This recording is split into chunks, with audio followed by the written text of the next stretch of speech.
And we have a motion to adopt the agenda. I do. Okay, and I second the motion. good, thank you. The agenda has been adopted. And do we have a motion to adopt the minutes? I so move. Was I second? Why don't you? Thank you. And the minutes have been adopted. All right, so first order of business this evening is discussion of our taking up the commissioning of memorial to Audre Lorde, about which our esteemed colleague, John Riddick, is going to make a presentation to apprise us of the issues and yes, issues and reward. yes. And John, why don't you I take could just do it from my seat here, or can you everybody hear and see me? I Okay. can hear and see you quite well. Thank you. Okay, very good. and you're very handsome. Well, my name's John Reddick. I was the chairman for the Ralph Ellison Memorial Project. I was brought in by his immediate neighbors. He had just passed away, and he lived at 730 Riverside Drive. And people there wanted to organize a monument to honor him. And several things were working in our favor. At the time, the city was rehabbing a series of the islands between Broadway and the service roads going up Riverside Drive, and we were able to intercede to help with Stanley Michaels, who was then our council member, to hold off doing the island in front of 730 because we were going to try to push ahead for a monument to Ralph Ellison. And in deciding to do that, we took on several responsibilities. One, Ann Dobson, who really organized the group, had been very much involved in fundraising, and we committed to raise the money for the art. And we raised $200,000 to commission in the artwork.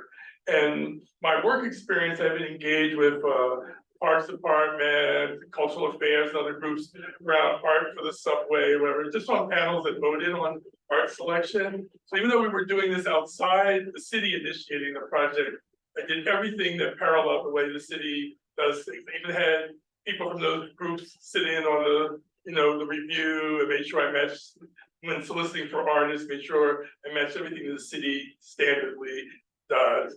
And then second of all, I know there's a lot of desire in the African American community to see a figurative statue because we lack a sort of visible presence in the community. But Ralph Ellison wasn't Frederick Douglass. Frederick Douglass, his image is like engraven everywhere. He's a striking man.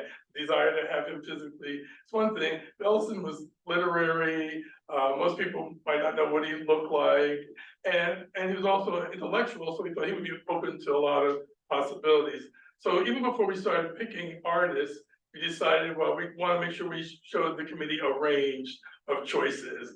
And so we looked at art, even before we made a selection, we just went to files, pulled out images of art that was, words or abstract. We picked out figurative players, we picked out a range of people. And then our committee was made up of people who all had some skin in the game. Ms. Dobson called us Shackleton's crew. And Shackleton's someone who was stranded in Antarctica, and he figured out by the skills of everyone in the group how he could successfully get back. And by the end of our project, it wouldn't have been successful if one of those people hadn't been in the group. Somewhere along the line, I had the skill set to understand how to work with the city. Someone else had a relationship with the elected official. Somebody else knew Elizabeth Catlin, made sure she got her maquette in on time, didn't miss the deadline and all that. So there was a kind of everybody working toward a singular goal, understanding what needed to be done. But even with that, from the time we initiated the idea to being finished was like 3 years or so. And that's the shortest of any one I've ever worked on. I've been on something that took almost a decade from the time we had the idea, found the source of money. Most money, if it comes from the government, has to go through an agency, not through individual. You can't do anything on the city property. You couldn't build anything in the park without Parks Department's cooperation. But we did have some resources, so we engaged the landscape architect, who did a rough draft of what we'd like to see, because the reconfiguring came up. The artist had no idea how she wanted to do the base of the sculpture, so the landscape architect sort of filled in all those points of view. And so even when we handed over the rough draft of the landscape to the Parks Department had like an idea what the community wanted. We did a lot of like community engagement around that project. But a lot of things worked for us, whether we were talking to the Parks Department, funder, Mr. Ellison had a book called Juneteenth that was posthumously come out. So Random House helped give a fundraiser. He was a member of Arts and Letters. Arts and Letters does do our fundraising event on their plaza there behind the Hispanic Society, that plaza there. So and Random House had skin in the game to raise some money. We had private money. The Dobsons had a great apartment in 730. We did a couple fundraising events there, and people just felt like, even though they were wealthy people, or some weren't wealthy, but they came and felt it was this genuine community effort to do something for a significant person who lived in the building for almost 50 years, was a member of Arts and Letters, was buried in Trinity Cemetery. His wife, especially his wife, had buried in Trinity Cemetery. So there's kind of a synergy, no matter who's talking about it, that there's a logic for why here, why this place, why this time, and particularly because we're so underrepresented. It's like, I hate to see like they make a list and say we need to do Shirley Chisholm, we need to do this one, that one, and it's just plop them anywhere. Because we have been left out, it's even more important to me that we're woven into the fabric of the city. So when people ask about why Mr. Ellison here, if you go online and look at pictures of Mr. Ellison when he was taken from New York or whatever, I recognize the building being behind him. I recognize when he's standing at Arts and Letters. There's like a sense of anyone doing research down the pike, how integral his life was to the neighborhood. And then, even though a figurative sculptor did do a proposal, he had a figure of Mr. Ellison sitting on a bench, reading Invisible Man. And he talked about how kids could climb up in his lap and relate to his book and everything. And as soon as he left, the people who really knew Mr. Ellison said he'd have a martini in his hand, he would have a kid crawling on his lap. So even in that romanticized version of like what the story should be, there was enough people there who really knew the person, really would have put forward something that was different. And then Elizabeth Catlett, I know we had a better price from her than we could ever possibly have had, because it was her first public work in New York. Public, Was it? yes. And so we paid for the fabrication and all of that, but Stanley Michaels, the council member, every time we needed a little more money for the groundwork, the base, the detailing of the plaza area, he came up with the resources. And typically they don't have a lot of money, so if somebody's coming down the pike, maybe they put in so many, thousands of dollars one year, and then another next year, with the goal of over 3 funding cycles, there's enough money in the pot by the time the project goes out to bid, that there's money to do the project. And parks, you have to get an estimate, what that's gonna, as the project moves forward, the Parks Department has to be on board with you, because it would have to be a project executed, on parks land and all of that, so it's a lot. And so I sort of say, look, I know Audre Lorde lived at that address and all that, but maybe if there's synergy around Audre Lorde in other places or whatever, coming together with other people who have this passion for this person and wanting something to happen for, is going to be the voices in other arenas to help you raise money and speak up for the project. Because again, it touches all these different touch points, which we were very lucky. I mean, I tell Ellison, I felt the planets aligned for that project. It was just like, there was a really worker bee core group. We really knew the realities of moving forward. Things are very expensive. Even when you think you get $1 million, it's a capital project in New York. It's got to be bid. There's a lot of complications. So if you think you had, a council member I know gave money toward one project, it's $500,000.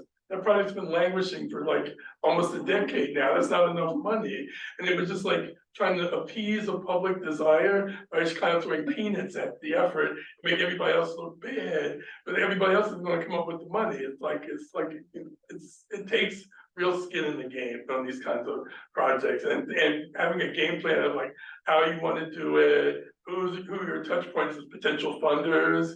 A politician loves to see other people step up to the plate. They only have so much in their budget to do things. So, the one project I can remember that a political person really put all the money in advance and everything is for the Harriet Tubman. Because Virginia feels there was no public monument to a Black woman in New York City. When DOT was reconfiguring and looking at 8th Avenue. She made sure that triangle was made bigger.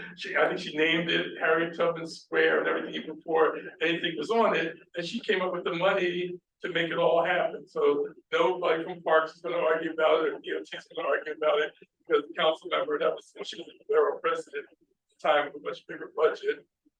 I think they have the biggest budget, and they can badger other people to give. She can badger the Harlem representative to give toward it or whatever. But there was a real commitment there even before I was involved. This is a project the borough president really wanted and all that. And it's an Allison Saar. And then because I really care about the community that wants the project, it goes to an artist that's from that community. We have to do a lot of work because it's a city project, so it has to be competitively bid. And it's been on public lands that be competitively bid. That means you have to really spend time to make sure, you know, we knew we really wanted Elizabeth Kaplan, but we had somebody to, you know, follow up and make sure she got her piece. And I think the good things do win, but you have to get good people in the mix. You have to kind of say, these are artists I really like. You have to let them know the proposals out there. You know, if they're really successful, you have to tell them they should show up, not their assistant who might not be of color or whatever it is. They need to show the community it's something they really want as a project and all that. And it takes people to have those kinds of relationships to move these things ahead. So, you know, I think it's a great idea. I mean, certainly New York is lacking in commemorating, you know, significant figures in the city. She's an LGBT player, you know, as well. So there's multiple histories and things to look at, you know, and think about. But again, I think really looking at like why here, what is the best spot to really do it? You know, you don't have an island the way we had the island. You know, Right. really pass through at. In fact, there's a dog run across the street from, you know, 626. Right. It's the foot of Riverbank. Right. Yeah. So. So I know run on with this. I mean, I'm free to take any questions people have. But again, sit back and look at the bigger picture and like where can you make partners? And partners really come out of a solid story. You know, it's like when it comes like sort of unshakable, like why not here? You know, where would it be somewhere else? It's like, you know, if she wrote about the area, if she talked about the park, I mean, doing some real research that shows like we did all these things, and gravity tells us this is the place where she should be. Okay. Well, if I didn't know any better, I almost think you were trying to discourage me. I would tell people, I'm 72 years old, and no one has wanted more for the community in the years I've lived here than me. But as I get older, I have to realize I don't want to rain on somebody's parade. I just want to give you the honest truth. And if you see it as rain, I'm glad to get my umbrella and move on, because I'm not going to spend the time trying to do something when I know that these other obstacles. And people will come in and talk, but do the talkers really do anything? Right. You know, it's like, Right. you know, and even a council person, like, if they don't put the money in, their cycle could be out in no time. Kristen Richardson Jordan, if she had funded something, she's not even now the city council person. Is the next person gonna wanna fund that or whatever? So that's why having a solid story, a sense of like, community support, you know, is anybody in the group really engaged in cultural groups in the city that have been on panels for Department of Cultural Affairs? You can go to the Cultural Affairs, they have files of artists. You can go in and see a lot of Black artists. Everyone thinks about figurative. Look at all the people that do abstract. You can go to the Cultural Affairs. If they're doing the interior of a building or something, it doesn't necessarily have to be a figurative person. There's a whole array of talent and stuff. And I think for Ellison, that's how I come to know people in Cultural Affairs. Just went down there, started looking at their slides, talking to them. They want to deal with a reasonable person. And if there's reasonable people trying to get something done, you're building allies, like talking reason to people that they get this is New York, they get 1 million people wanting to do 1 million things. It's people that really show like they realize the hurdles, tell me what the hurdles are. Sometimes it's almost biblical. They tell you one thing thinking you're never going to get to step 2, then you get to step 2, and then they tell you 4 other things.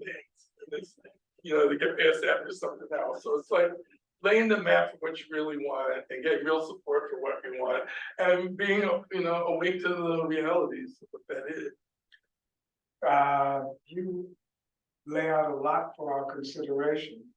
I have had conversations with Jennifer Lances, Mm-hmm. the Parks Department, And I will just share some of my notes to add on to what you've outlined for us up to this point. Jennifer Lancis, the Parks Department, regarding the Lord Monument idea, commissioning of a monument. She says it has to be an open and competitive process to identify an artist. She says you have to show broad and sustained interest from the community. She said that it can be as long as a 5 to 10 year process. Set amount of space has to be shared. She said usually there's an organization that creates and manages the competition for the artist. There has to be an advisor, meetings and reviews, applications to the city as part of the competitive process. She said 50 to 100,000. I guess that To might do be the art, a small monument, that's a a small commission. You have to pay for the labor of like the guy That putting would it be a in, plaque. you know, Right, probably. yeah, like 150, you know. Right. She said, once a competition is held, the concept is derived. Cause you have to pay the artist, is not only are you getting the commission, the physical thing has to be produced, but the artist has to get paid something, they're not gonna do the work and get paid, so like, I don't know how it comes to like 150. For posterity. Okay, Well, I just mean like, first of all, you don't get anybody to commit as a professional, unless they're paid as a professional. I mean, they have to go to the foundry, they have to do, maybe they do a maquette that's a little small model that everyone looks at. But then they have to go and be blown up in size, the artist has to work on the blown up detail, I mean, it's a lot of work, it's not, it's a real commitment. You're sure artists want something, but they're not making it out of paper mache. It's gonna be a material that has an expense. They have to cart it here. I mean, just think of just bringing it here and installing it is $150,000. That's like not gonna. golly.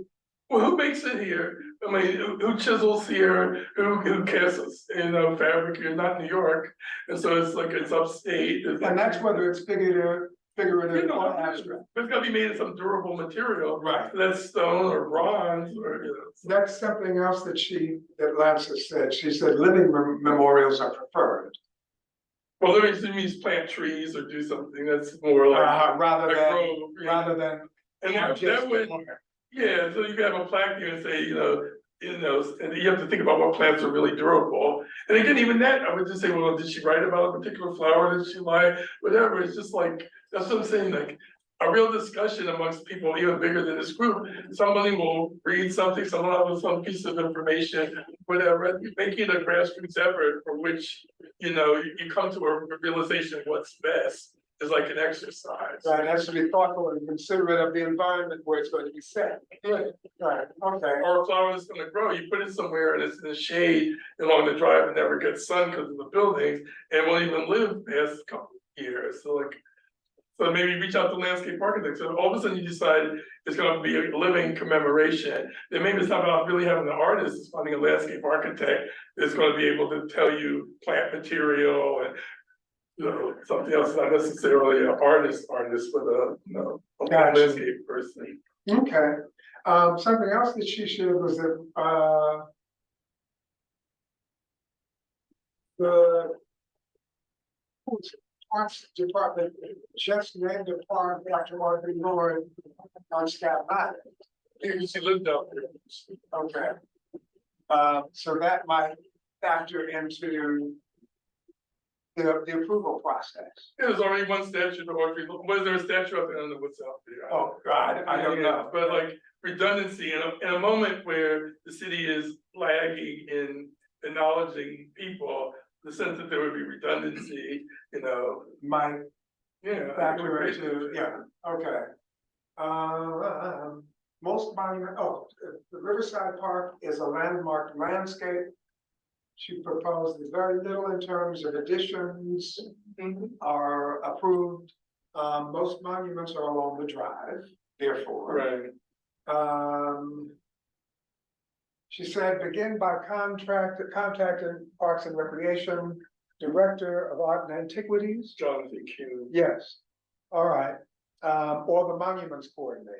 Well, if it's a physical monument, you also have to raise a maintenance for the maintenance. And so there's a certain percentage of the cost of the art is factored in, I don't know what it is, 10%, 5%, whatever. How will it be preserved? How will Well, it yeah, be so maintained? every couple of years, if someone scratches it or graffitis it, there's a money that's put aside that earns interest. And hopefully that interest each year is enough to, To get facilitate. rid of the graffiti or what, the Whatever. scratch, all right. Anything Parks Department does will also have to be approved by Riverside Park Conservancy. Yeah, because they're the maintainers, so Central Park, usually we're the ones that would put the project forward. I'm with the Central Park Conservancy, and typically, things get imposed on us, like the women's monument was imposed on us, some other things. But typically, once it's there, we have the maintenance issue, so we're usually involved somehow, with the selection process or engaged in the process. And it would be a courtesy, we expect them to be the engaged party. They're already a fundraising entity. When we did the Ellison, they were the people that held the money for us. As we raised money, they were the repository of the resources, and we did it together. We worked with them together. It was then called the Riverside Park Fund, but the same organizations changed their name. It's the same organization, and we fundraised together. They reached out to people who gave money, to other things in the park, and all that was a concerted effort. We didn't do it totally alone, and definitely they were our fiduciary person, our not-for-profit. People would give money and deduct, the contribution. Another wrinkle. All right, well, the Riverside Parks Conservancy is Birnbaum. Yeah, but it's the same group that's always been there. They've changed their name, they have different leadership. I talked with her, and she seemed, if not enthused Well, I always say, about it's the like, idea. it's always like, it's like a religious, like a Greek tales or whatever. It's like most things in the city take so long, and they know they're not gonna happen, and nobody wants to be the bubble burster. So each time you go, you make the first hurdle, like I said, and they're all fine. They're not gonna argue now. Nothing's really been presented to them. So what can they say? But like, oh, fine, unless that's just like a rally next week or something. It's like they're generally open to things, but then there's a reality. And the more you know the reality in advance of them telling the reality, the better off you are by able to acknowledge, we need a fiduciary partner, and all of that. And why wouldn't you want that? I have another stickler about openness about everything you do, because down the pike, if you're not doing anything dishonest, then you should just present it as honest. So if you're raising money, here's the group that's holding the money. Somebody wants to know, they can tell you, the elected official or whoever wants to know, this is how much money's in the kitty or whatever. It's just like, I'm really about the open door for things, for everything. Like, how did you select the people? How do you just figure out the rules of doing it, make sure it meets the city rules? And that's why I bring city people on board, in the review process and everything. The more you have validation that you did the public due diligence, the better off you are. We also, Young Parks have to Public Design Commission. Yeah, those are all review things, but they're down the pike. They're all the people that you're working with are gonna give you a heads up. Oh, yeah, now we're gonna make people go here. It's not handicap accessible. As we do this, you're encouraging people to come see something. Can people get close to it or whatever? Those are all secondary kinds of things. And the Parks Department will kind of tell you that once you pick the site or whatever issues there are with the site or whatever, they would, you should listen to what they're giving to you as advice. Because they know the sites. Okay.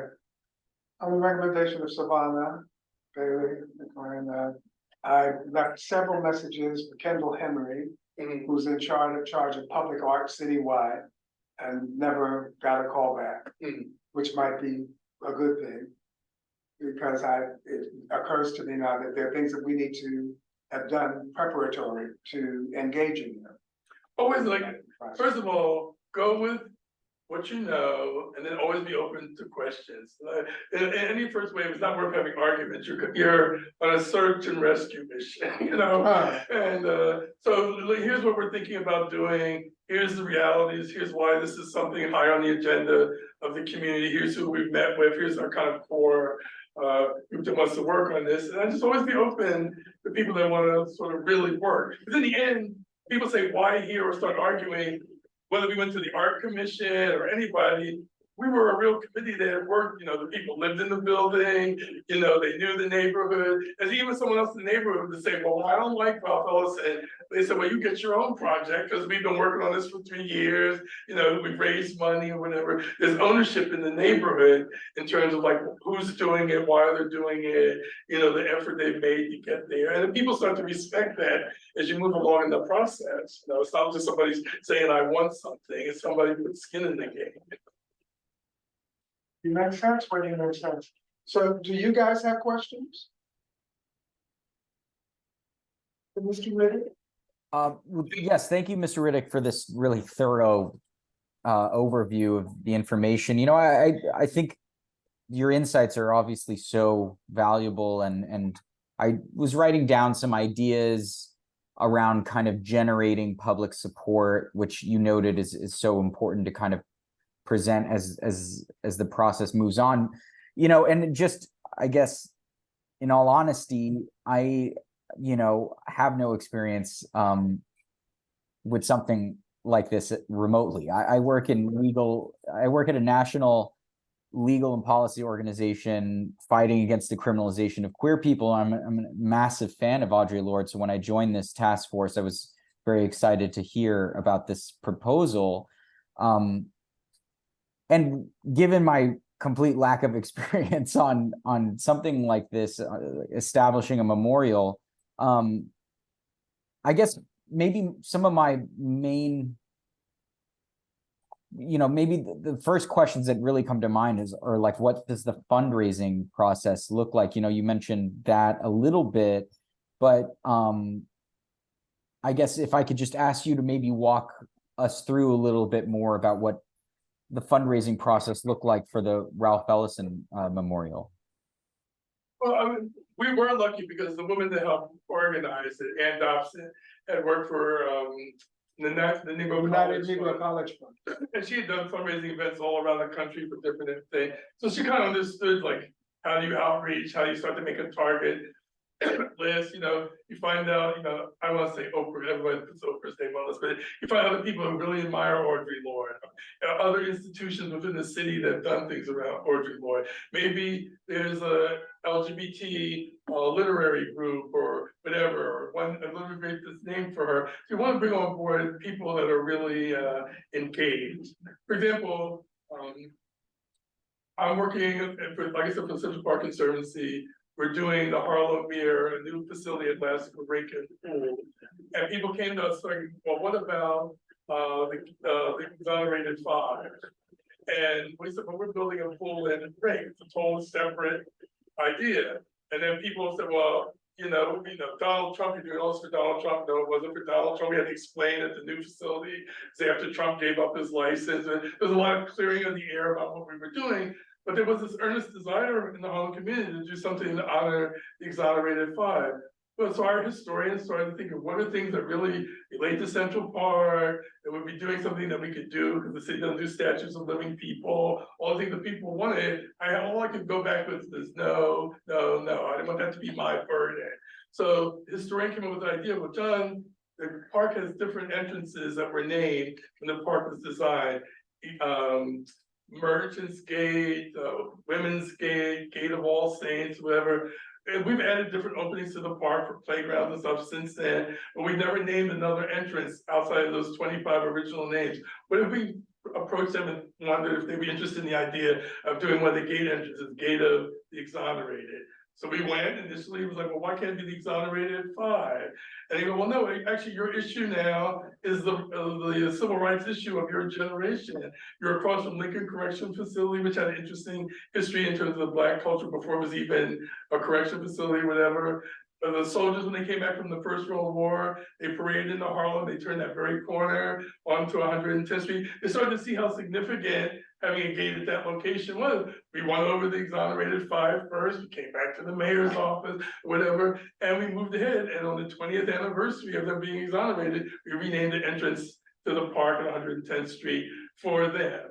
And we didn't get any blowback from Marjorie Taylor Greene or Donald Trump, anybody else, because it was the right place. It's a Harlem entrance, it had all these things.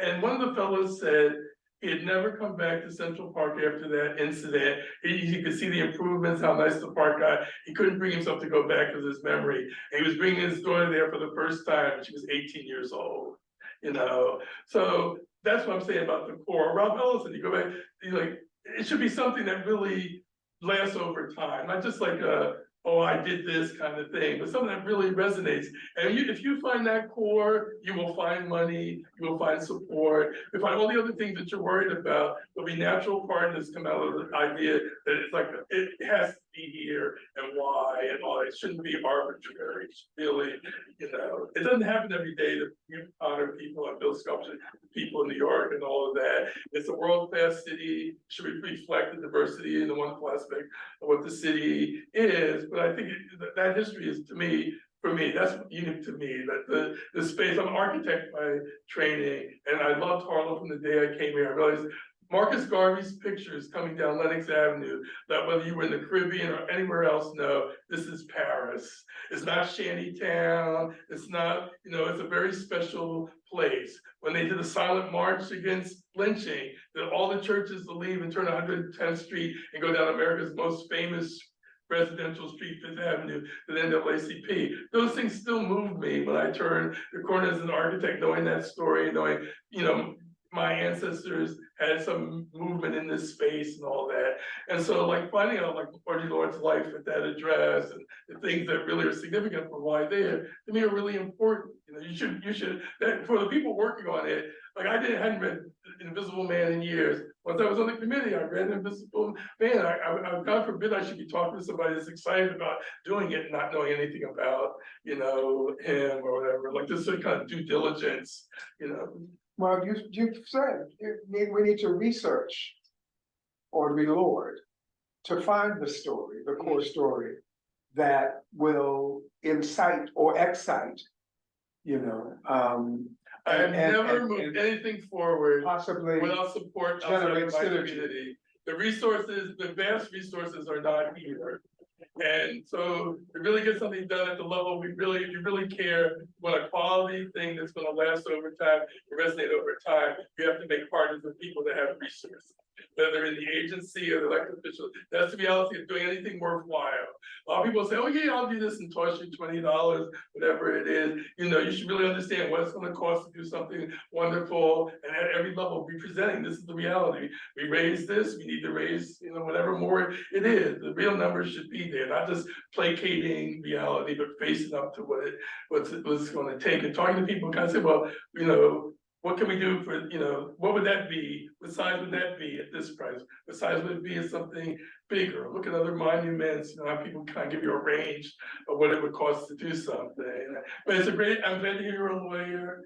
I came to the community totally outside. I'm from Philadelphia. And what you're learning in these exercises, no matter what you do in your life in the city, you will have met other people and made other connections that will only grow your career as a lawyer or whatever it is you do. If you really make that engagement to all of you, everybody doesn't know how the city runs.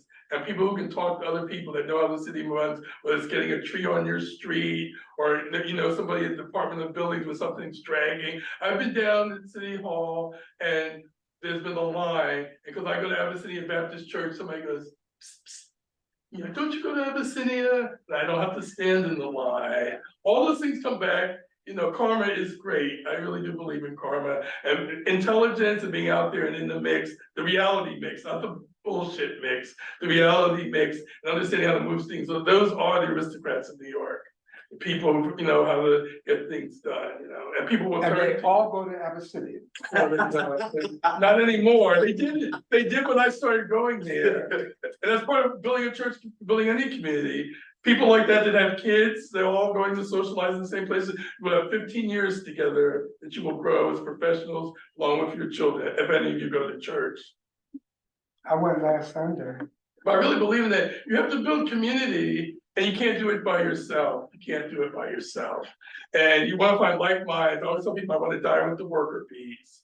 You know, you can talk about what's wrong with the world. You have something to say about what's wrong with the world when you're breathing your last breath. But then in that minute, you want to be able to say, what did I do to change it, to make it better? Hopefully when you have that same debate, spending some time about what I did to make it better. Thank you. The sermon's over. But I love Harlem. I've had a great life here in West Harlem. You know, I only want the best for the community, but I'm a realist. I'm an optimistic realist. Like I know it can get done, but you have to have strategy. You have to really think about how you want to get things done. You know, it's all possible. You have to look at how other people do it, and you have to make allies. You have to make allies. You can't do it by yourself. You make sense when you make sense. You make sense when you make sense. It's lived experience. That's a great question. Did you? I I did. love to see younger people. I did, and thank you. You know, I just would, you know, I really appreciate that. I'm actually not an attorney. I'm an abolitionist though, and I work at a national abolitionist organization working to, you know, dismantle state violence and systems of oppression. And, you know, so much of my work actually comes from the Black radical feminist tradition. And Audre Lorde is so, you know, I paraphrase her all the time, you know, and I think actually to your point, Mr. Riddick, finding that kind of like lasting resonance with what we seek to memorialize is so important. And I think Audre Lorde provides that for us, right? What I paraphrase her all the time, there are no one issue fights because we don't live one issue lives, right? I mean, she articulated intersectionality in a really important way. You know, people like Audre Lorde weren't just facing discrimination and oppression because she was Black, but because she was Black and queer. And, you know, so I think understanding the intersections of oppression are so important in this cultural moment right now when the LGBTQ community and queer and trans people are constantly being demonized and villainized. And I think that's the case even in liberal places like New York too. So I think we really take that for granted. So I think that's where we can maybe find the really important lasting cultural resonance that someone like Audre Lorde can uplift and really signal to members of our community. And you know, I'm you know, you're right, I am kind of a young person, but I'm very happy. It doesn't last long. Me too. It goes faster than you think. Well, you know, the only reason I'm I here, was young last week. the only reason I'm attending virtually is because I have a 2-month-old at home, and I got to say, Congratulations. thank you. I am aging very quickly, so but I'll be attending in person, you know, as soon as next month. But thank you, you know, Mr. Riddick, for all this really valuable information. Well, good luck to everybody. He's one of my heroes. He said that in public. I've never heard it in private. You weren't paying attention. Because public's better. I can call you as witnesses. Any other questions for Mr.? I suppose, also again, thank you very much for the presentation. I'm also a new community board member. I'm a computer science graduate student, so I know even less, and well, you know, I'm trying to become more useful, but it is a steep learning curve. I guess one question I have is in the examples you're describing, were community boards actively involved in the process? So like what? Well, I think there's like a core group. I think you want to mix. I mean, I happen to be on the community board, but I was kind of brought in as like a neighbor, you know. But it's good to have people that understand the whole, you know, system where we can go to the community board and sort of lay ground and like, this is what we're doing, and have the community board support, and have them look to you guys as opposed to the full community board every time you're making a decision or whatever. I think you want to be a project that's grounded in the community board, but really has a life outside the community board in terms of like who's helping them move it forward, like a real core committee. And we maybe have some community board members on it, some residents of our building, some people in the neighborhood. Right, and part of the strategy would need to be putting a committee together to raise awareness about Audre Lorde. Yeah, I Okay, really would start looking to some of the other groups, you know, I find out from Parks about like what got the Audre Lorde project going in Staten Island, like what was the kind of driver of that and and then kind of see what other support groups are kind of out there and would be interested in it, and start just talking it up to other people. okay. All right, well, have you any questions? Mr. Pelzer? I have a couple of comments. All right, I think that by all I'd like to means. add. For everybody that doesn't know me, my name is Richard Pelzer. I have an initiative that I've been working on for a couple of years called Harlem CLX, which is Create Learning Experience. And I've been working with the New York Design Week, New York Design Festival for a couple of years. Next year, it's their 12th anniversary, the 12th year that they've been working on it. And the goal is to celebrate or to highlight design in New York. It's changed over the years, but when they first started, they were really celebrating everything design. So if design was in your title, they wanted to celebrate it, but it's kind of narrowed down more towards, you know, more architecture or fine art in a particular way. And so since I've been doing a lot in Harlem, they approached me about 2 years ago to be able to start to highlight within the community design projects. And so I wanted to see, would you guys be open to doing something more temporary versus, you know, permanent or temporary to permanent, because I think that could be a relationship that we would be able to deal with or to highlight with a lot of firms and organizations in the downtown area to come uptown. So they're looking for spaces in the Harlem area that they would be able to do these outdoor public, you know, showcases or displays. Especially between May and October. So they already are talking with the park services and where can we have these different designs. So they gave me 3 different designs that I thought were actually really great. They wanted to bring to Harlem. So that was one of the reasons why I wanted to come today, to be able to say that this opportunity was presented to me and if we thought that it could actually really work. And I can kind of share, you know, some of the artists' designs that were downtown that they would like to bring uptown, or if there is a way that we would be able to work with artists that they would be able to also assist and help to showcase within our neighborhood. So I told them I live in West Harlem, and Community Board 9 would be a really great place. We have a couple of really great parks. We also are great on, you know, the drive. So I think that there's some really great places. And so they were already familiar with a lot of them, but they didn't really have a very strong relationship with the community. So they kind of tapped me to be able to see if there was some interest. So I wanted to do that presentation for you guys. Sounds interesting to me. Richard Pelzer was a member of the Gatekeepers Collective, which is Founding member. a founding member of the Gatekeepers Collective. I was a founding member. And Richard spearheaded the project.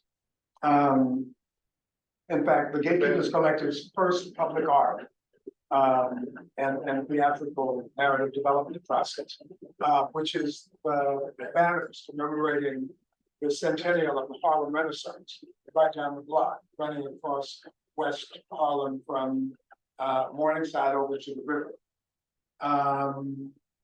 Yeah, so he's one of my heroes also.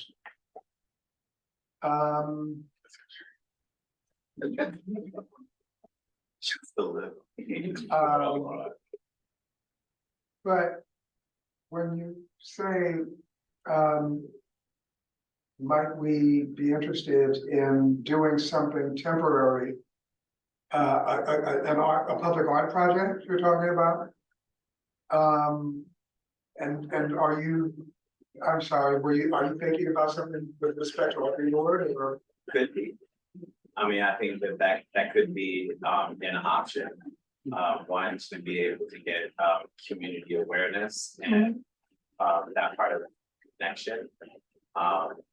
One, I think that I'm really interested about tourists that are coming to Harlem and looking for places and spaces where they would be able to go to as a destination to come and see what are they seeing, how are we engaging with them, and what do they leave with? And hopefully they'll leave with some knowledge that they would be able to take away. And hopefully, if it's fundraising, hey, I would love to actually see this project, be instead of temporary, more permanent. So we're raising money. What's the action for them to be able to share that information? That's the same thing with the banners across 125th Street. I mean, right now, when we first started, wasn't a lot in that area. Now all of a sudden, It was virtually nothing in that area. It's very different in prime real estate at this point, and I would hate for us to be able to lose that if we're not already, and I would assume that we're already talking about what the next steps are going to be, but I would love for us to be able to continue that conversation as The well. Department of Transportation person who licenses the erection of the banners, pardon me, has said repeatedly that it's the first project on which she has worked as in her role at DOT, that people actually come to 125th Street to see. She said she brought her daughter, and people tell her that they learn from it we've done 3 iterations over the past few years. Yeah, including one during the pandemic, but in any event. So, yeah, okay. Well, my question to you, and you had, well, but you had something else you wanted to share?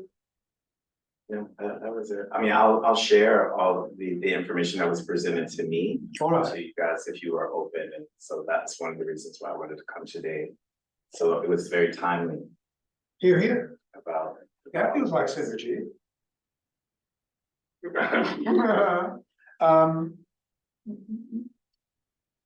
And of course, we'll have to mull, ponder, consider all that you've proposed to us about the depth and breadth of this undertaking. This mission, should we choose to. Mission, what is it? Mission possible, Mr. I can't remember. Well, the original. So, should we choose to accept it? Now we are armed with a good deal more perspective about what it is we might be undertaking. Should we choose to pursue it?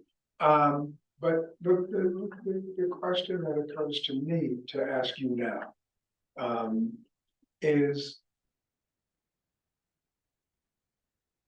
having shared with us the necessity of all of these variables that need to be accounted for in order to commission and erect a monument. Do you think it's a viable project? I mean, Audrey Lord. It is viable, I'm saying Monument, that it's the due diligence, 626 Riverside Drive. it's the due diligence of figuring out how you would do it.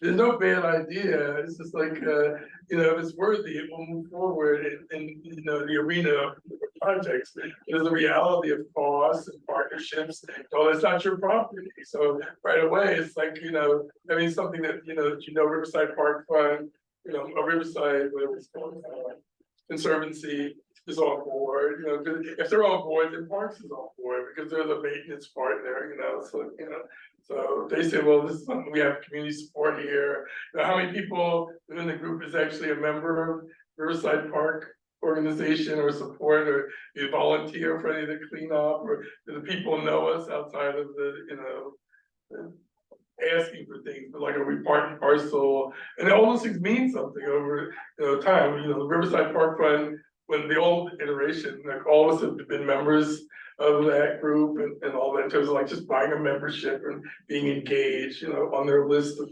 So we have to join Riverside Park as services? was like $25. I mean, I'm just saying, you don't have to, no, but you're asking them to do another lift fee, I'm just saying. All right, well, it's only Relationships are, everything's about relationships. Yeah, I mean, everything's about relationships. Yeah, you make sense when you make sense, all right, good. I'm just saying, maybe it already exists, I mean, that's what I'm saying, I'm bringing up this, and I say do That something sounds like differently. quid pro quo.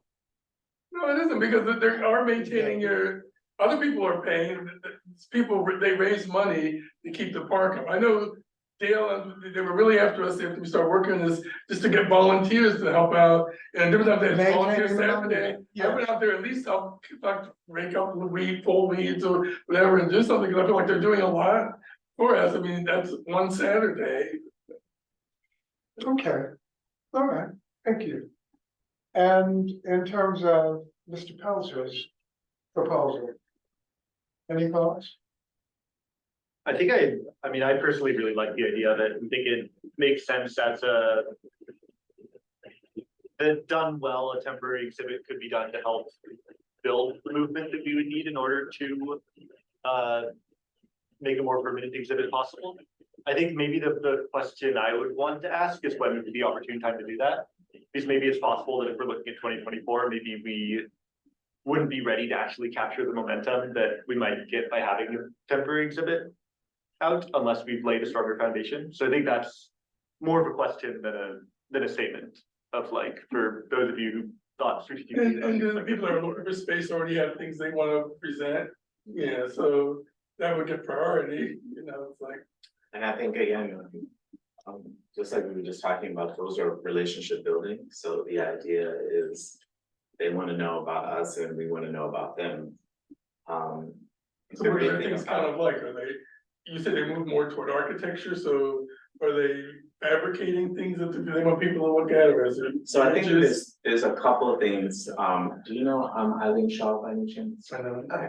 So she is the president of, I think it's called the Outdoor Pavilion in Times Square. So most of all of these things are temporary in Times Square for 2 weeks or something to that effect, 10 days, and then they move it somewhere else. Well, she has been working with a lot of the bids in the city, which I didn't realize there's like 68 different bids around New York City. But she hasn't come to Harlem or to the Bronx. So she's looking to bring a lot of the outdoor displays and public art uptown. And so she tapped me and said, Richard, The vapors of the DEI. Here's my little raid. Right. There's 68 bids in New York, and once you're a bid, you actually can collect revenue, tax revenue from all the buildings that are on the bid. So they actually have a basic revenue that comes to them once everyone's agreed to be part of the bid. So if you're part of the 125th Street bid, it has boundaries, and all those buildings along the bid, 1% of their tax or whatever it is, go to the bid. So the bid has basically resources. And one of the things that bothers me about all this sort of democracy about, you know, oh, let's do these things in other communities and stuff like that. The bid already has insurance, you know, the bid already, all these things that like become an obstacle for us because if we don't do it with the bid, you know, the truck, you know, the stuff has to be insured, it has to have public gas, it has all these other things with it that don't get mentioned because for them, when Park Avenue Mall decided to do art, they just picked the art. And the galleries are glad to do it because they know they're gonna probably sell 2 or 3 of them to some rich person on the street. They have the insurance for it, they're prepared twice a year, put it in, take it out, whatever. None of those things are part of our infrastructure. And those are all added costs. So part of me, when those people say, oh, we'd like to do something, it's always like they're gifting us. Well, they're not gifting us anything because there's a reality that they already know exists when they do it other places. And so are they gonna raise some money? You know, Barbara Eskin's got a bid, she's got plazas on the bid. You know, that would be the first place to start, you know, because there's already a structure set up to do that, you know. She's got banners across the rest of West Africa. She's the one that suggested we do it on this side. She was I don't care. Yeah. And they come to like the fellow that's like with criminal justice, whatever, they're talking all this crap about criminal justice or whatever. Like I'd be on their door every day. I'd be getting everything they printed out in the law department, the journalism department of criminal justice. If that was my issue living here, I'd be calling them up. I'm not getting your emails. I'm not getting invited. You need to add this list to your email list or whatever. They've got the freaking resource. You need to be badgering them to make sure they deliver, There's a plaza right over here. Why can't it sit there? It's like, it's making the people who already have the infrastructure to handle these things do more. It's like they're not doing us a favor. It looks like a favor on TV or whatever that is, but it's just sinking us. It looks like they're being inclusive. Yeah, When in it's fact- like it's window dressing. It's Yeah. BS window. It's even worse than window dressing because they know what it takes and they're not even telling you. It's like, Okay, thank you. And I'm so sorry. to you, But it's the truth. This is like, it's like, As you said, I understand. huh? I No, understand. really, it's like.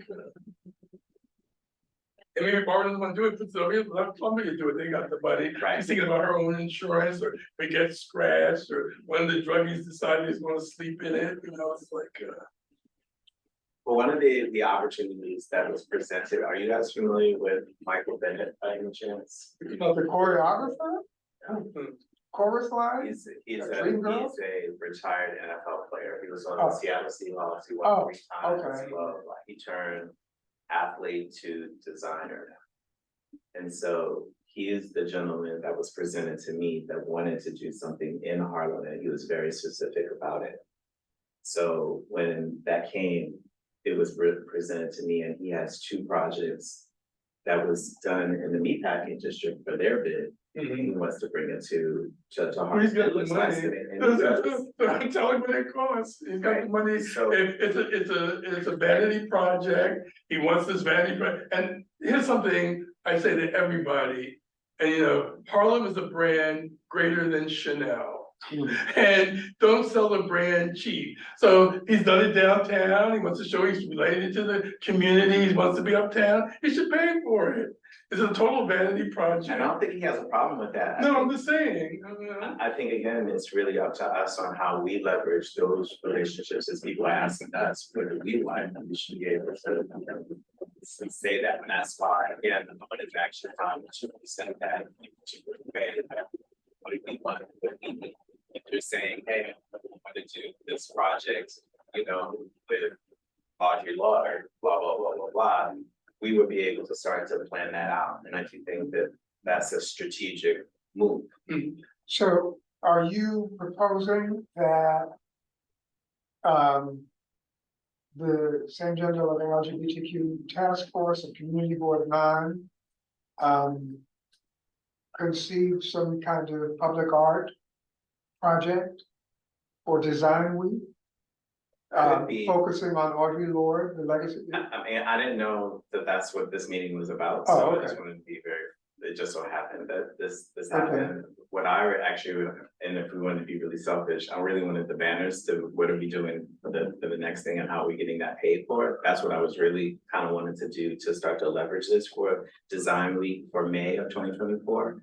But I do think that we would be able to do multiple things with this particular opportunity, which I will actually share. I'll send it to you, John Martin, and you can share it with everybody else on what was presented, who Michael is, and the 2 different designs that he's already created. One that was done downtown, and then the one that he would like to bring for 2024 or 2025. Okay, but I guess what I'm wondering is how does that, what are you asking of the task? force? I'm not asking, I was just sharing. Oh, okay. Okay, so you're alerted. Yeah. Okay, thank you. I feel better. Clarities of. No, I think that this is a really great opportunity, and if we're looking for awareness, if we're looking to raise money, if we're looking for, more bodies that actually possibly come to, West Harlem, this could be an opportunity if it's not too far out of what is already being planned, so I just wanted to. And what's the window, the time frame for this project you're talking about? Usually it's May May. of 2024, and it goes on back to October. Okay. The May will be up before Pride, and so it'll be up through Pride month. Okay. Well, at least one idea is percolating for me. Thank you. All right. Next on our agenda is the resumption of our community engagement and education film screenings. One, Yes, sir. I want to invite everybody, I'll send it to you, the thing for Michael Cummings on Thursday, anybody wants to come, I think I sent it to you. There's a talk, a gallery talk that I'm doing with him on this Thursday on 24th Street. I'll send it to you, okay, I'll do it, Brian. I can do it right now on my phone. Harlem-based LGBT artist Michael Cummings is a quilter, has a show up on 24th Street, the Hunter, forget what it is, Hunter something gallery. He's And he's exceptionally. And if you got the New Yorker, he's the talk of the town person in the New Yorker. Really? Yeah, I'll send it all to you. I'm sending it to John Martin and making he should share. It's gonna be nice, we're gonna talk. And it's street level gallery, other galleries will have things going on as well. How marvelous, how I'm gonna marvelous. send it to you. You might have. Okay, anyway, I'm gonna send it to John Martin Green by his phone, and he's gonna send it to everybody else. Now I'll shut up. Michael Cummings is. Always an amazing artist, and It's he's funny. coming into his own. He just became, the NEA gave him a Fellows Award a month ago. And this great little piece in the New Yorker Monday, came out Monday. You know, I And have a it shows piece of that- it in my apartment, Oh, wow. yeah. Well, not a quilt, but a Yeah. representation of it, yeah. Okay, thank you, Okay. thank you. This is nice people. I like this little committee. I haven't been, obviously, since I didn't know where you guys were, I've been to the community board in a long time. So where we left off, and pressing, and once we decided that we want to resume our community engagement and education film screening series, we were looking at securing a space at Columbia. We talked about Lenfest. We talked about the forum. I don't know, we didn't talk about the forum. We didn't talk about the forum. We were looking at Lenfest, yeah, were we? Okay, and Amir became impatient, his abolitionist streak fired up, and he said, let's go to council member Abreu and put pressure on Columbia, which was a great idea. And so he did. He wrote a letter, and I promised I would go to Ziad Ramadan, the executive director at West Harlem Development Corp, which entity is responsible, ostensibly at least, for overseeing that part of the community benefits agreement between West Harlem and Columbia University, that is the in-kind space provision of the community benefits agreement. So they're supposed to be the conduit for community organizations' access to in-kind space at Columbia University.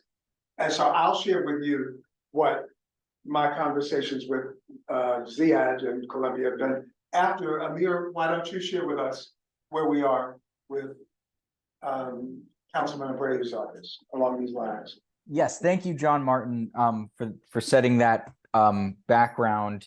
You know, the Councilmember Abreu was very, quick to reply and responsive, and actually assisted us in organizing a meeting between Columbia, Phoebe Sade, who I'm trying to, does anyone know, is she with the city agency, Phoebe the office? Sade Arnold. Yes, Phoebe Sade Arnold from the Office of Public Affairs at Columbia. There were a couple other folks on the call, including the council member staff.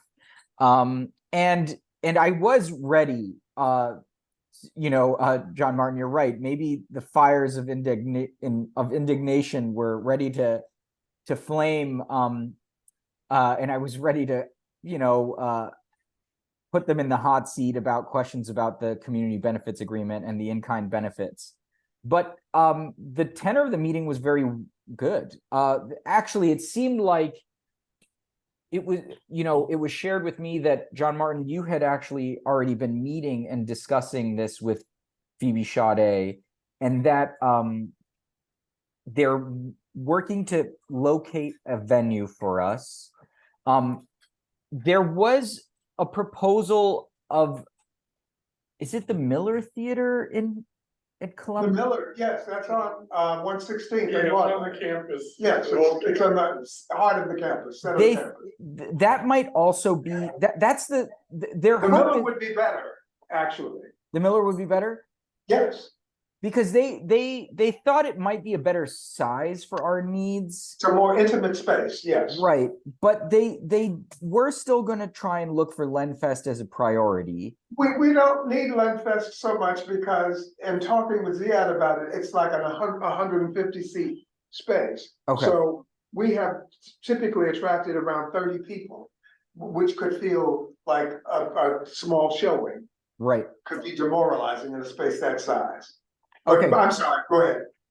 No, this is all really helpful to know. So so two things. Phoebe Sade mentioned that we should get an update this week on whether we have a location secured for I guess the dates we're looking at now are in December, correct?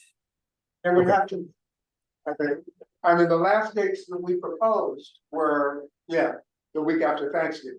Okay. So we should get an update this week. I'm thinking of maybe just going ahead and writing and following up with the council member and the people at Columbia to, because I think the sooner we know, the better.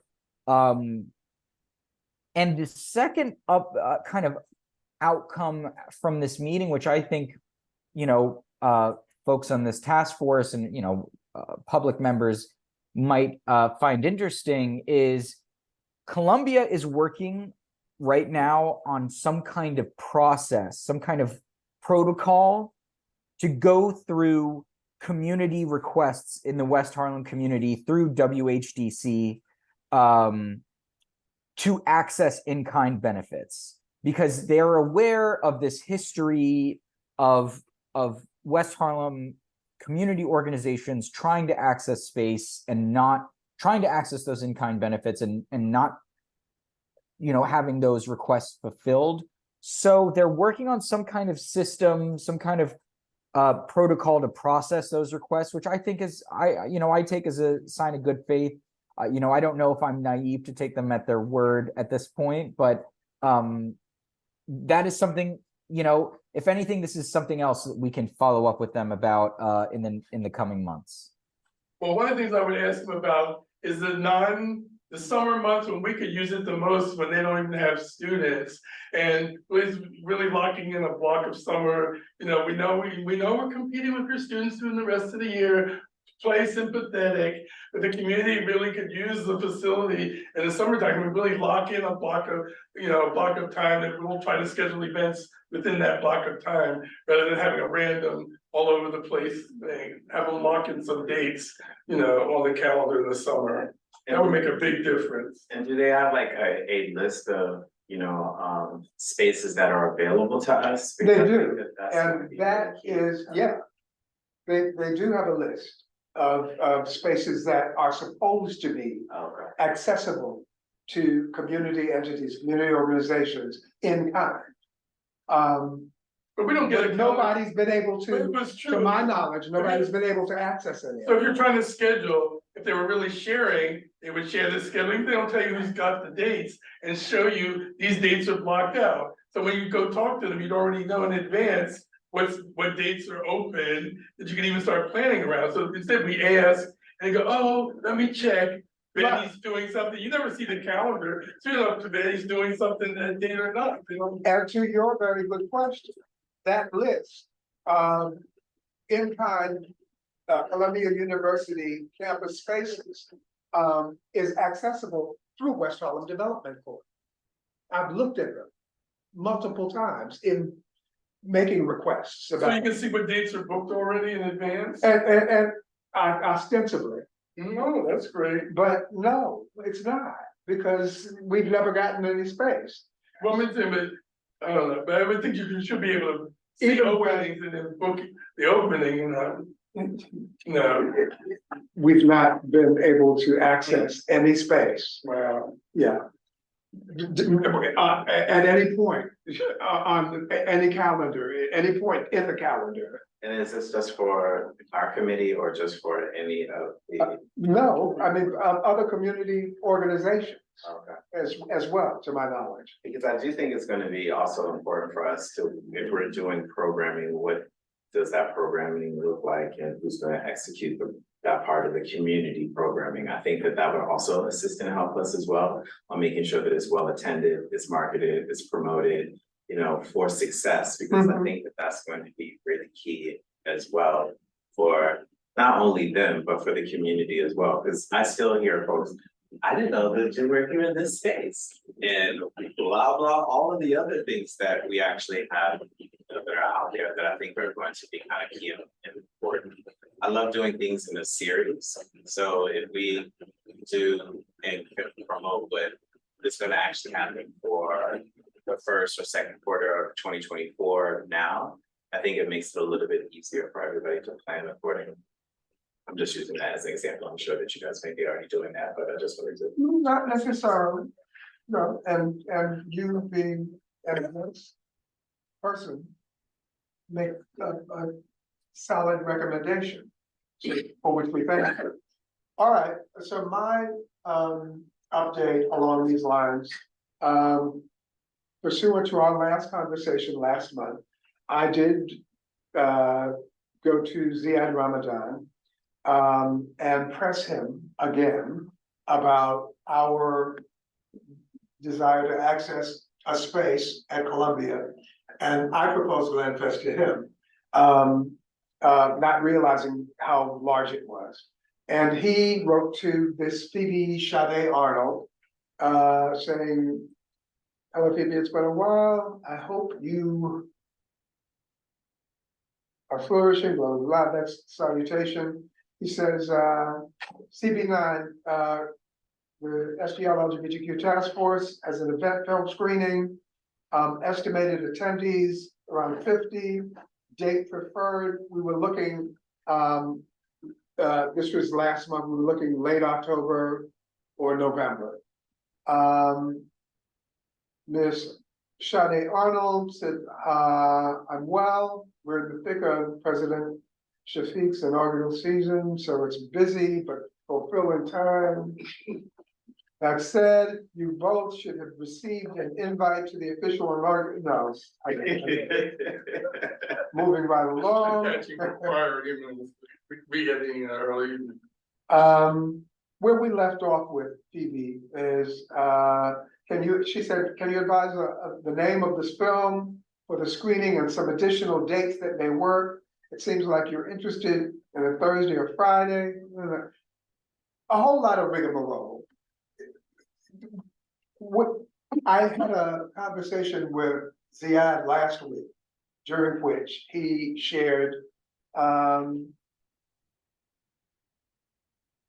he mentions how convoluted the Columbia University space request process is.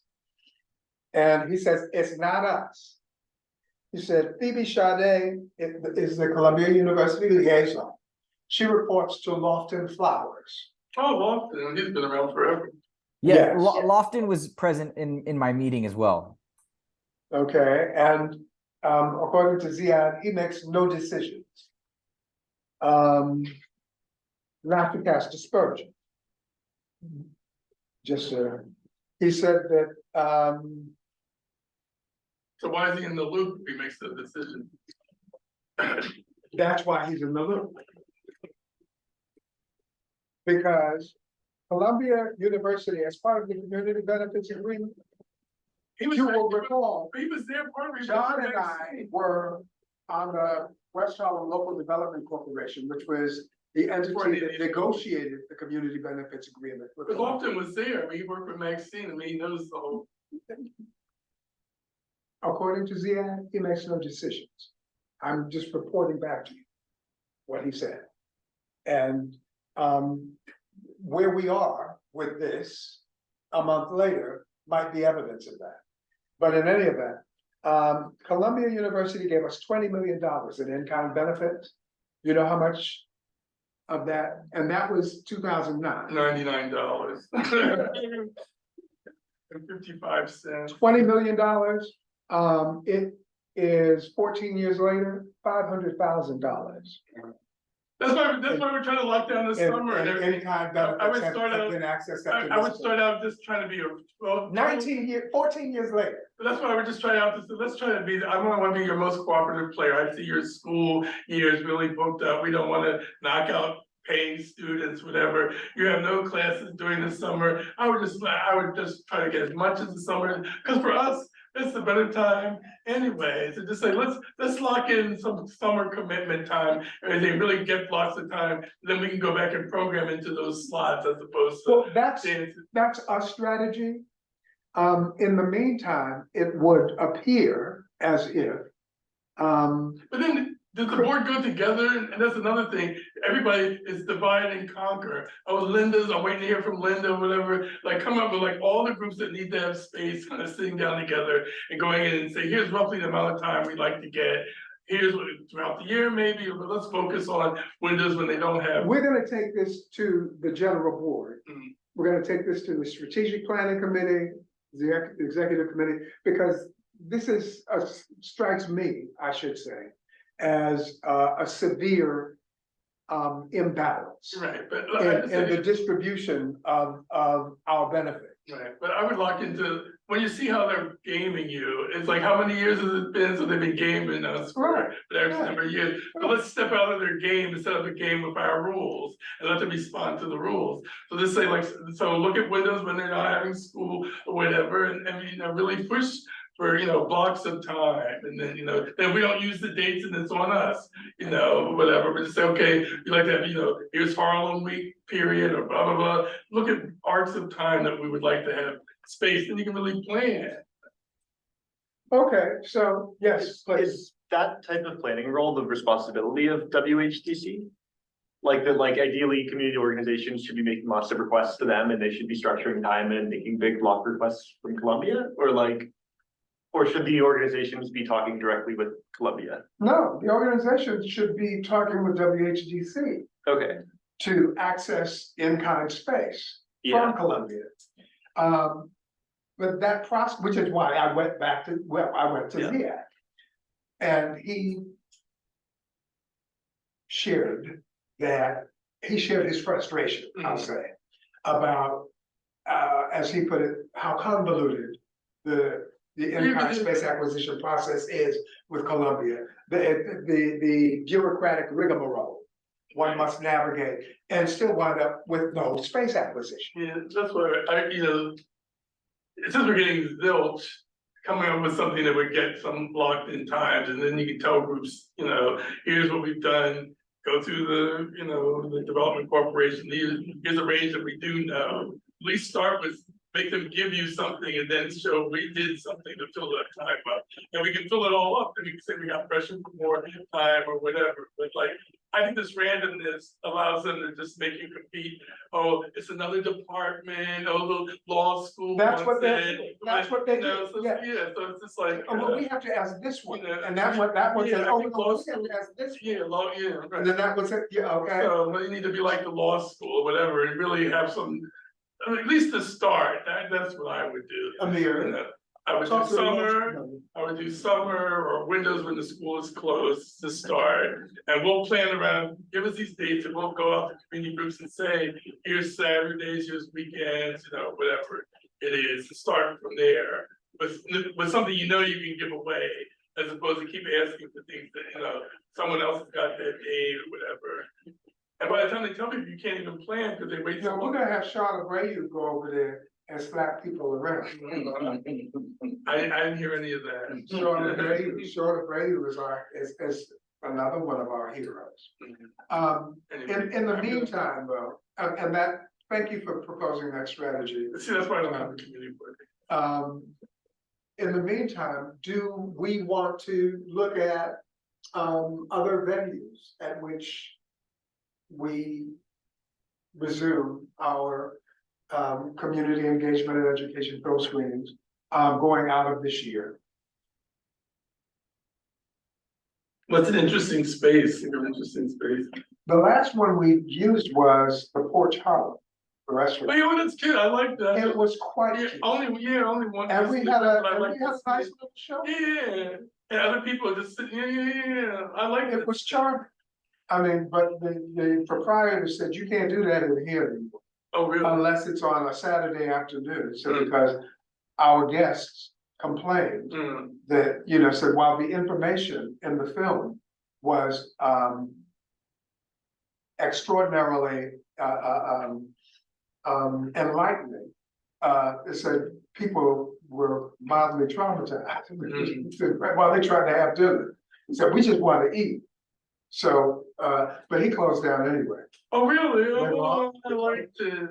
So I'm working with Cafe Mellow on Linux between 127th and 128th Street. If it's about 35 people for theater style. And I think that would be actually really great. It sounds Nominal perfect. fee, I don't know what the fee would be, Sounds but- perfect, save for the fact that it's in CB10. It won't even let out go up in there. Where's, I like to hear new places, where is it? It's on Linux between 127th and 128th Street on the downtown side. It's right next door to Mesos. I was gonna say, it sounds like it's right. Oh, I think it used to be a yoga space, but now. oh, but this, the green, is it a restaurant? I thought it was like No, a it's smoke not a shop, it's like a. Well, it's not a restaurant, but it's an empty. Yeah, they have it down, so you can go It's a down, store. yeah, I know the space, yeah. Yeah, it's in Community Board 10. So it has to be a 9? This is Community Board Oh, 9. I got you. Come on, then, do it. So to clarify, are you talking about the current event we're planning or a future one? Well, It sounds like for the current one, we have a strong lead on the Miller Theater, is that right? do we?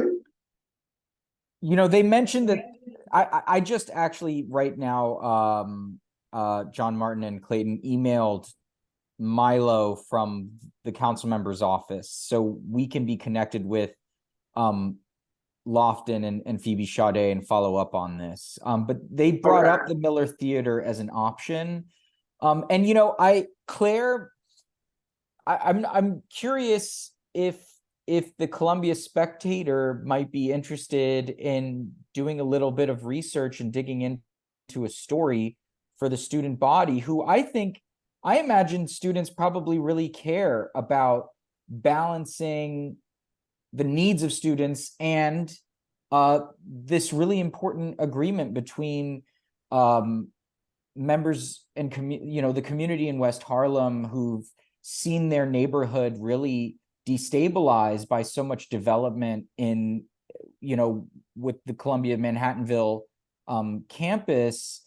And in exchange, at the very least, we would hope that community-based organizations here, including our community board, should have the right to access those in-kind benefits. Do you think the Columbia Spectator might be interested in digging into? Yeah, they will, I'm sure they will. Well, no, there's a Columbia Spectator report or two. But you have to give them a solution.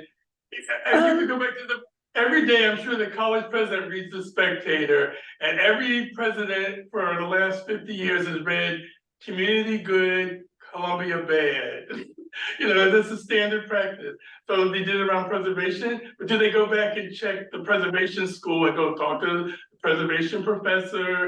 And what projects are we doing in the community and everything? So when the president reads it, he sees the dereliction within his organization. Not just, Columbia doesn't answer the phone calls or whatever. Community benefits have been trying for 15 years to get space. You have to really investigate the Columbia side that's failing and point that out to the president of the college. Otherwise, it's Columbia bad, community good. He just flips the page to the next page and has his eggs and bacon. It's like, it can't be that shallow story that just shows we're students, we're sympathetic to the community, and and we're gonna show we're sympathetic. If you really want movement, you go investigate the Columbia side of it, and why is this not working? Try to call up and pretend you're a community group, trying to book an appointment, go really document the frustration by illustrating, here's who I talked to. I pretended I was from so-and-so. I called the book of space. She told me to talk to Billy. Billy told me to talk to Harry. Harry told me to talk to Linda. It took 2 weeks. No one called me back. Then the president has something to respond to because they can see this, what's really wrong. So you have your assignment. No, but they always do. They go preservation, like the preservation school, all that they could be doing for Harlem preservation, they did nothing. And just saying that they don't do anything, it's like, okay, but it's not putting that professor's name in front of the president of the college. That's where you get movement. I talked to Professor so-and-so, blah, blah, blah, blah, blah, blah. I did so-and-so within this agency of the thing. And now the president knows names are being named, things haven't happened. That person's gonna get a phone call. That person's gonna get a phone call. Anyway, now I'm done. So I've been looking for 30, 40 years of that. They always say Columbia never says, students never say the community's bad. They always say, college should do better or whatever, but the president beats that a million times. Like names that show him where it's not working. He's at least gonna make one more phone call before he takes his coffee. Well, you got 2 names so far, unless we get the Miller Theater this week coming. But do you really want the Miller Theater? If you have 30 people, do you really want the Miller Theater? That's the other thing to this point about being successful. Yeah, but I love the space, right? Not Lenfest, the 2 public spaces right here on campus where you step down on that one lower side. About the forum? Yeah, the forum to me is a great space. It's a great space for certain kinds of activity. I wonder, because it's so open. Yeah, but that one corner to the end, I like the corner to the back and get food. Well, anyway. Well, so But we're gonna give you a monitor and a laptop, and you can screen a film in that corner. Okay. I mean, No, I'm being flippant. yeah, you are. And I'm used to it. That's why I'm just letting it roll off. There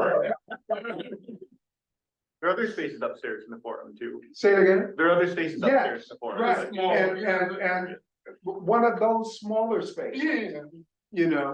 might I think be lovely. Yeah, and take great pictures and get the spectator to print the pictures of the event, the community event in Columbia. Yeah, and I'd love to, Claire, hear your thoughts. And maybe here's a news hook too, right? I mean, December 1st is World AIDS Day. And New York City, I mean, just a few months ago, a Black gay man was murdered for voguing. There are attacks and the villainization of queer people here in New York and nationally, especially the political kind of culture right now is really disturbing. And we're seeking to kind of host a venue to really, it seems like it's going to kind of line up with World AIDS Day a little bit, and just by the dates that we're looking at, and looking to kind of unpack these relationships and the themes that I think maybe we can weave a narrative there. But Claire, I know you've heard my pitch and you've heard Mr. Riddick's feedback along with others. So I don't know. I'd love to hear your thoughts too. Yeah, absolutely. I think that would be an amazing story. I would love to. I'm going to put my email in the chat, and then I would love to get your guys' contact information. And I think that this could be a really good story because I represent City News, so that mostly does do CB9 area. However, this could be a good collaboration with administrative news, which covers more of the Columbia side. So we could do more of the investigation because we would have both of those sides. But that would be very interesting. I would love to talk to you guys maybe more later on. But yes, thank you so much for bringing that up. Thank you. Let me know if you have any questions for me too. And all the groups in Columbia, I mean, in the architecture school, there's an LGBT group that was looking at design, and they've done a booth every year at the Harlem Pride and all that. So, your December event, candles in the square, all the LGBT groups at Columbia, whatever, that's like an easy do to me, like an outreach, something in the campus area, December while the students are all still there. The summer comes, they're gone by Pride Month for the most part. So things that make synergy, thinking about what those things are, where both groups can come together in sort of a neutral space or whatever, and so start to build relationships.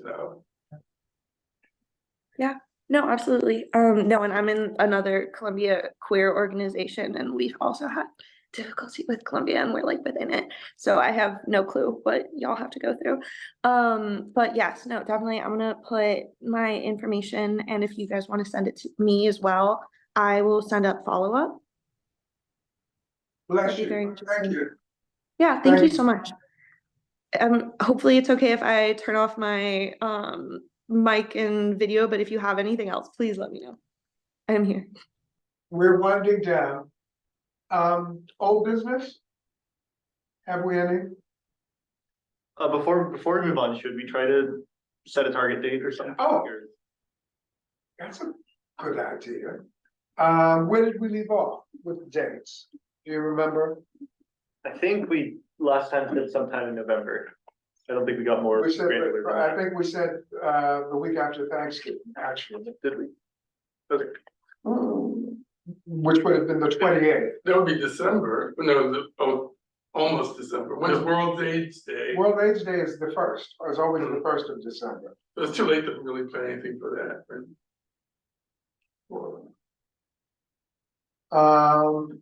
Yeah, that's the first Friday of December. Well, would that be too late?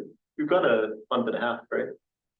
Can we shoot for either, if not November 28th, can we shoot for December 1st? A lot of things happen on December 1st because it's World AIDS Day. But it's that weekend, right? It's Friday, Saturday. You're right. Yeah, I Did we think get this. Oh, sorry. Did I interrupt somebody? I think,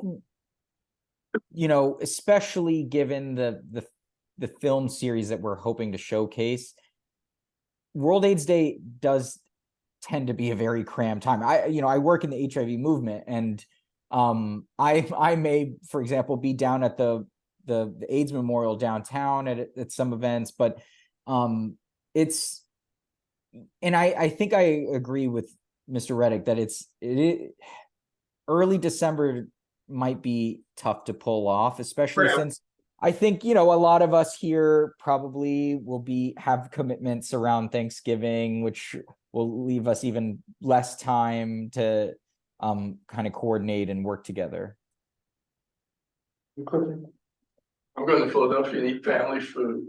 Okay. And bring some back. I can bring some back. Okay. All right. Okay, so what say you?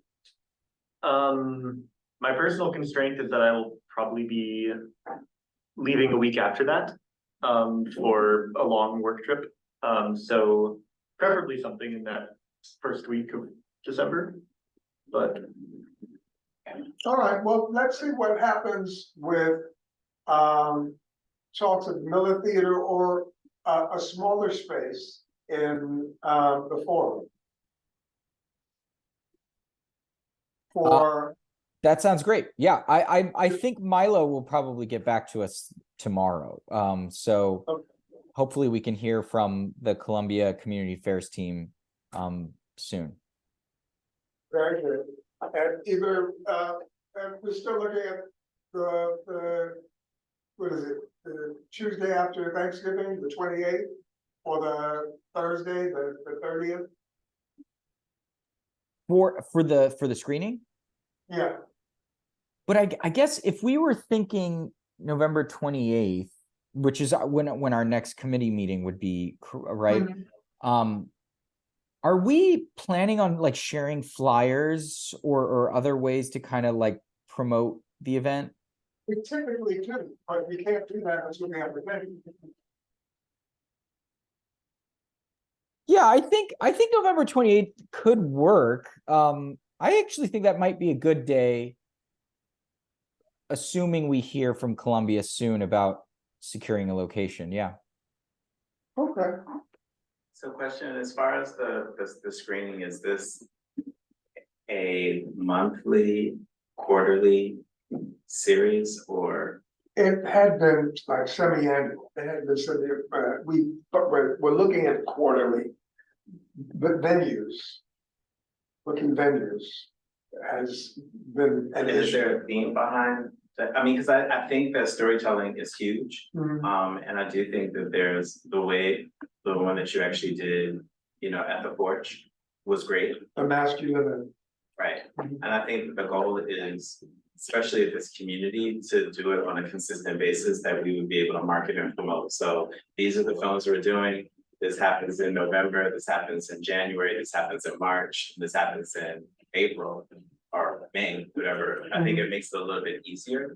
So I would suggest if we're doing. to a build series, momentum also. Yeah, I think that would be really great. And then figure out the block of films, the theme, and then market it all at one time. We have a block of films already, and we can always be adding to it. But yeah, okay, that's a great idea. I think that would be really great, and I wouldn't mind helping, put that together. Yes, Because I do think that it is important if we know with the block of who's gonna be invited and then to market and promote it. okay, so we can go back and forth, and we can share with you what the films, the list of films that we're looking at Cool. up to the moment. Wonderful. I think also perhaps that would make it easier to file space requests. Yeah. But if we can ask Columbia, like, can we have last Tuesday of every 3 months or something like that? That may make our lives easier. Makes sense to me. And then Claire would be able to actually say, they have problems, this is what happened, blah, blah, blah, blah. See, 5 on our side. or Dixie, 7 on your side. Claire, you just asked a question about if recordings of the meeting would be made available. I believe this, like all other community board meetings, are posted on YouTube. Okay, I just wanted to make sure. Yeah. And Great, then also thank my, you. Sorry. no, that's it. Okay, cool. Any new business? Also, could we also maybe like divide up some tasks first, because if this is happening at our next meeting, And then perhaps we should talk about next year. who can make the flyers, which groups we're contacting. Just like what tangible work needs to be done to make sure that it.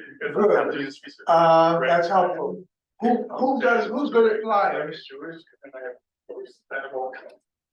How are you with flyers, Richard? Sorry. Are you good at making flyers? Yes, I could do all of that. Richard can do flyers And the Thank- press release. and a press And release. the news, I can do it all. I have a barn. Well, that's where the film's finished. Great. Well, that sounds great. Thank you. Is it Richard? Yes, Great. Richard Thank you, Powell. Richard. I can coordinate Columbia groups, so I can work with the QSTEM group that I previously led. They already said they'd be happy to co-sponsor it. And I have contacts with a number of other LGBT groups. Choose them. It's the LGBTQ group for the engineering school, Splendid, so. sensational. Okay.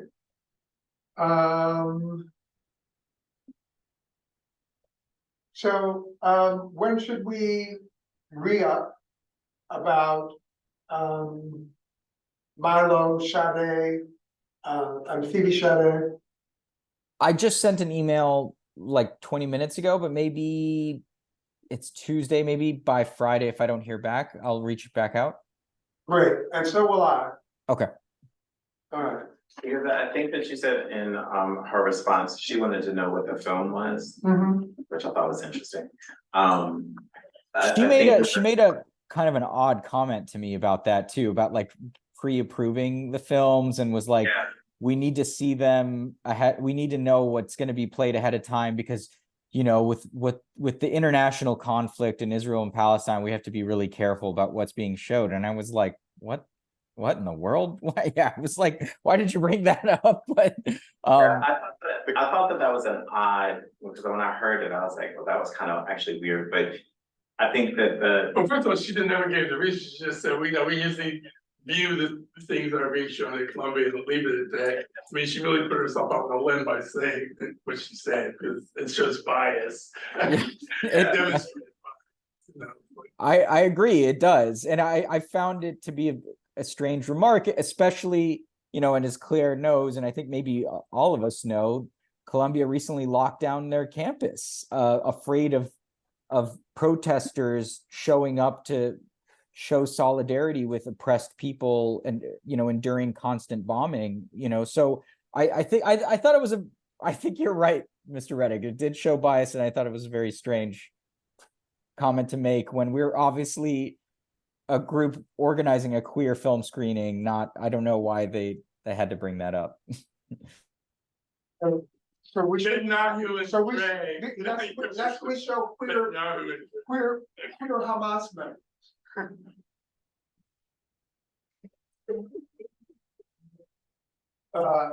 Is there any new business?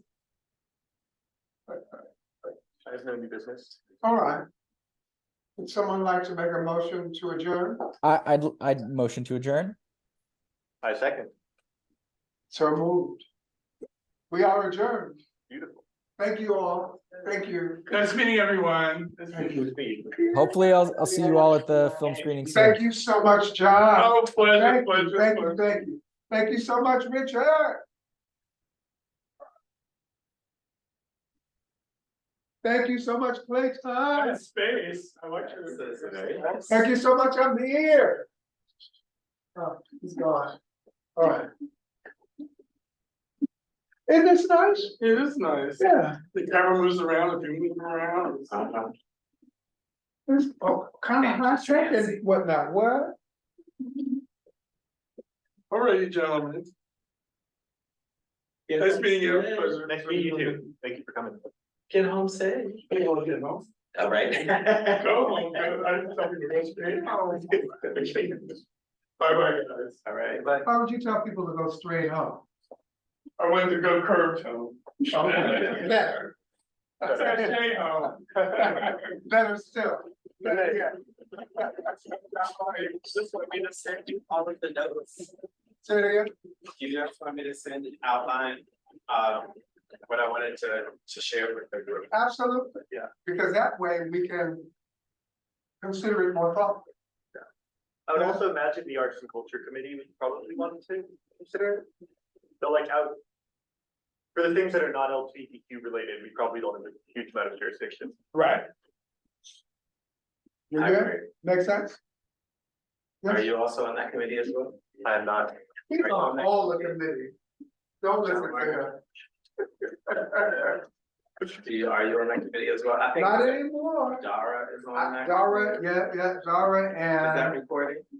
oh. Probably, Oh, okay. because, Not saying I was gonna say anything bad about anyone. Should we close out the meeting? oh, yes, Or is it still running? that's how we do it, is it? Bye, everyone.